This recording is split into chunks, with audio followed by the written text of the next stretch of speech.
Assalamualaikum warahmatullahi wabarakatuh.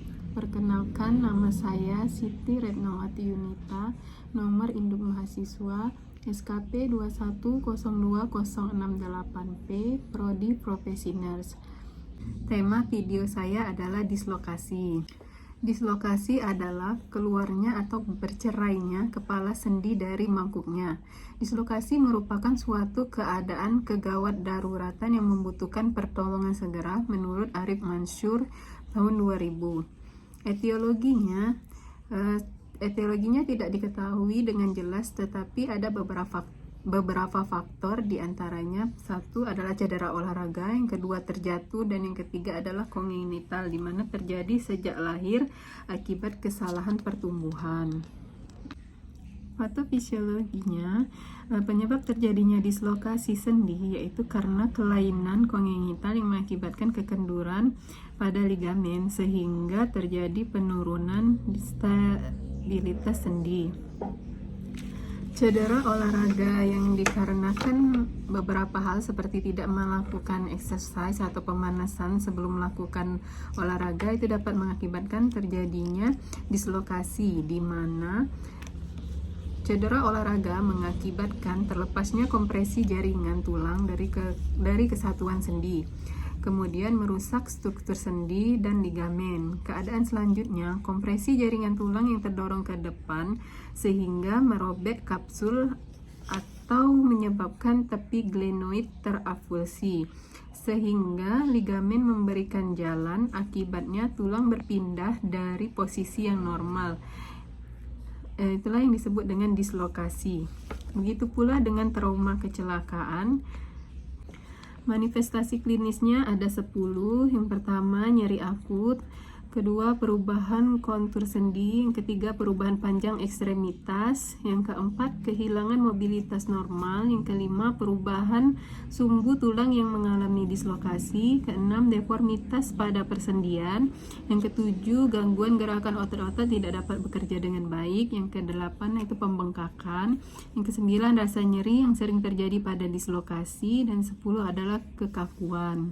Komplikasinya ada 2, yaitu dini dan komplikasi lanjut. Komplikasi lanjut terdiri dari cedera saraf, cedera pembuluh darah, dan fraktur dislokasi. Cedera saraf itu saraf aksila dapat cedera. Pasien tidak dapat mengerutkan otot deltoid dan mungkin terdapat daerah kecil yang mati rasa pada otot tersebut. Sementara cedera pembuluh darah itu arteri aksila dapat rusak. Yang kedua itu komplikasi lanjut. Ada 4. Yang pertama, kekuatan sendi bahu. Imobilisasi yang lama dapat mengakibatkan kekakuan sendi bahu, terutama pada pasien yang berumur 40 tahun. Yang kedua, dislokasi yang berulang. Ketiga, kapsul terlepas dari bagian depan leher glenoid. Dan yang terakhir adalah kelemahan otot. Penata laksanaan asuhan keperawatan dislokasi itu ada pengkajian, diagnosa keperawatan, intervensi, implementasi, dan evaluasi. Dimulai dari pengkajian, ada identitas klien, keluhan utama, riwayat penyakit sekarang, riwayat penyakit dulu, dan pemeriksaan fiksi. Yang kedua, diagnosa keperawatannya ada 5. Yang pertama, gangguan rasa nyaman nyeri berhubungan dengan diskontinuitas jaringan. Yang kedua, itu gangguan mobilitas fisik berhubungan dengan deformitas dan nyeri saat mobilisasi. Yang ketiga, perubahan nutrisi kurang dari kebutuhan berhubungan dengan kegagalan untuk mencerna atau ketidakmampuan mencerna makanan. Yang keempat, ansietas berhubungan dengan kurangnya pengetahuan tentang penyakit. Dan yang kelima, gangguan body image berhubungan dengan deformitas dan perubahan bentuk tubuh. Intervensi keperawatan. Intervensi keperawatan, diagnosa keperawatan gangguan rasa nyaman nyeri berhubungan dengan diskontinuitas jaringan. Tujuannya ialah rasa nyeri teratasi, di mana kriteria hasilnya itu 1. Klien tampak tidak meringis. 2. Klien tampak rileks. Intervensinya 1. Kaji skala nyeri. 2. Berikan posisi rileks pada pasien. 3. Ajarkan teknik distraksi dan relaksasi. Keempat, berikan lingkungan yang nyaman dan aktivitas hiburan. 5. Kolaborasi pemberian analgesik. Rasionalnya, 1. Mengetahui intensitas nyeri. Kedua, posisi relaksasi pada pasien dapat mengalihkan fokus pikiran pasien pada nyeri.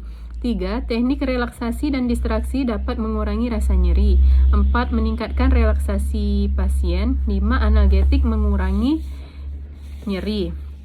Implementasinya, 1. Telah dilakukan pengkajian skala nyeri. Kedua, telah diberikan posisi rileks pada pasien. 3. Telah diajarkan teknik distraksi dan relaksasi. Keempat, telah diberikan lingkungan yang nyaman. Kelima, telah dilakukan tindakan kolaborasi dalam pemberian analgetik. Evaluasinya adalah S itu pasien mengatakan sudah merasa lebih rileks dan bisa tidur dengan nyenyak. O-nya pasien tidak terlihat meringis. A-nya masalah teratasi dan P-nya intervensi dihentikan.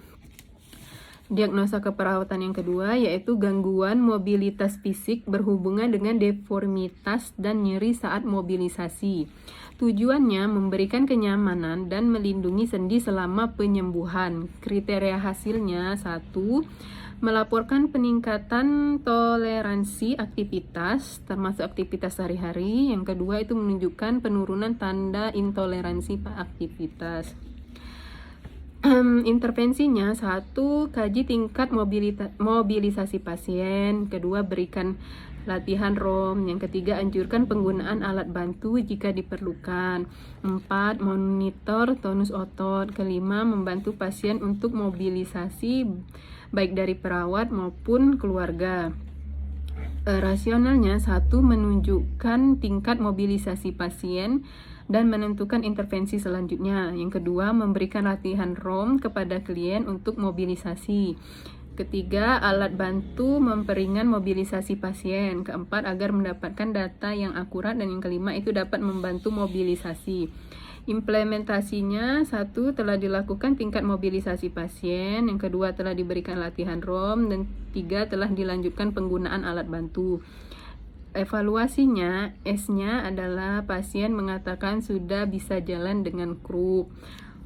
O-nya tensinya 120/80. A-nya masalah teratasi sebagian dan P-nya intervensi dilanjutkan.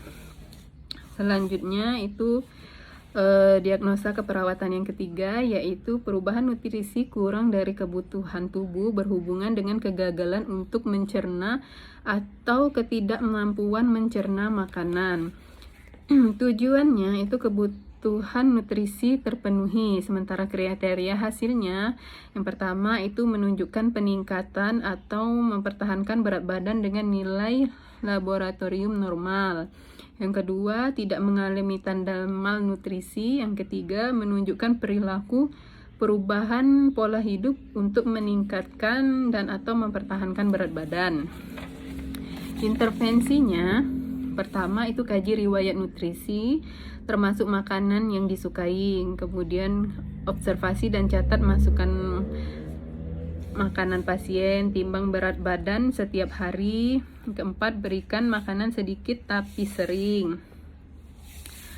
Rasionalnya 1. Itu mengidentifikasi defisiensi, memudahkan intervensi. Yang kedua, mengawasi memasukkan kalori atau kualitas kekurangan konsumsi makanan. Yang ketiga, mengawasi penurunan berat badan. Dan keempat, menurunkan kelemahan. Implementasinya ialah telah dilakukan pengkajian riwayat nutrisi. Yang kedua, telah dilakukan observasi dan pencatatan masukan makanan pasien. Yang ketiga, telah dilakukan timbang berat badan. Yang keempat, telah diberikan makanan sedikit tapi sering. Evaluasinya, S-nya itu pasien mengatakan sudah makan. O-nya adanya peningkatan berat badan. A-nya masalah teratasi sebagian dan P-nya itu intervensi dilanjutkan. Diagnosa keperawatan yang keempat, ansietas berhubungan dengan kurangnya pengetahuan tentang penyakit. Itu tujuannya kecemasan pasien teratasi. Kriteria hasilnya klien tampak rileks, klien tidak tampak bertanya-tanya. Intervensinya itu kaji tingkat ansietas klien, bantu pasien mengungkapkan rasa cemas atau takutnya. Kemudian kaji pengetahuan pasien tentang prosedur yang akan dilakukan. Yang keempat, berikan informasi yang benar tentang prosedur yang akan dijalani pasien. Rasionalnya, yang pertama itu mengetahui tingkat kecemasan pasien dan menentukan intervensi selanjutnya. Yang kedua, menggali pengetahuan dari pasien dan mengurangi kecemasan pasien. Yang ketiga itu agar perawat tahu seberapa tingkat pengetahuan pasien dengan penyakitnya. Dan yang keempat itu agar pasien mengerti tentang penyakitnya dan tidak cemas lagi. Implementasinya itu adalah telah dilakukan pengkajian tingkat ansietas pasien. Yang kedua, telah dilakukan membantu pasien mengungkapkan rasa cemas. Yang ketiga, itu telah dilakukan pengkajian pengetahuan pasien tentang prosedur yang akan dijalani. Yang keempat, itu telah diberikan informasi yang benar tentang prosedur yang akan dijalani. Evaluasinya, S-nya pasien mengatakan sudah tidak cemas. O-nya pasien terlihat tenang. A-nya masalah teratasi sebagian, dan P-nya intervensi dilanjutkan. Intervensi keperawatan diagnosa keperawatan yang kelima yaitu gangguan body image berhubungan dengan deformitas dan perubahan bentuk tubuh, di mana kriteria hasil dan tujuannya ialah pasien dapat mengatasi body image-nya ya. Intervensinya, satu itu kaji konsep diri pasien, kedua kembangkan BHSP dengan pasien, yang ketiga bantu pasien mengungkapkan masalahnya, yang keempat bantu pasien mengatasi masalahnya. Rasionalnya, data mengetahui pasien. Dua, menjalin saling percaya pada pasien. 5. Menjadi tempat bertanya pasien untuk mengungkapkan masalahnya. Yang keempat, mengetahui masalah pasien dan dapat memecahkannya. Implementasinya adalah satu, telah dilakukan pengkajian konsep diri pasien. Yang kedua, telah diajarkan pola BHSP pada pasien. 3. Telah dilakukan tindakan membantu pasien mengungkapkan masalahnya. Keempat, telah dilakukan tindakan membantu pasien mengatasi masalahnya. Evaluasinya, S-nya pasien mengatakan sudah menerima kondisinya saat ini. O-nya pasien nampak percaya diri. A-nya masalah teratasi bagian, dan P-nya intervensi dilanjutkan. Demikianlah video saya kali ini mengenai dislokasi. Terima kasih atas perhatian dan waktunya. Terima kasih telah melihat video saya. Wassalamualaikum warahmatullahi wabarakatuh.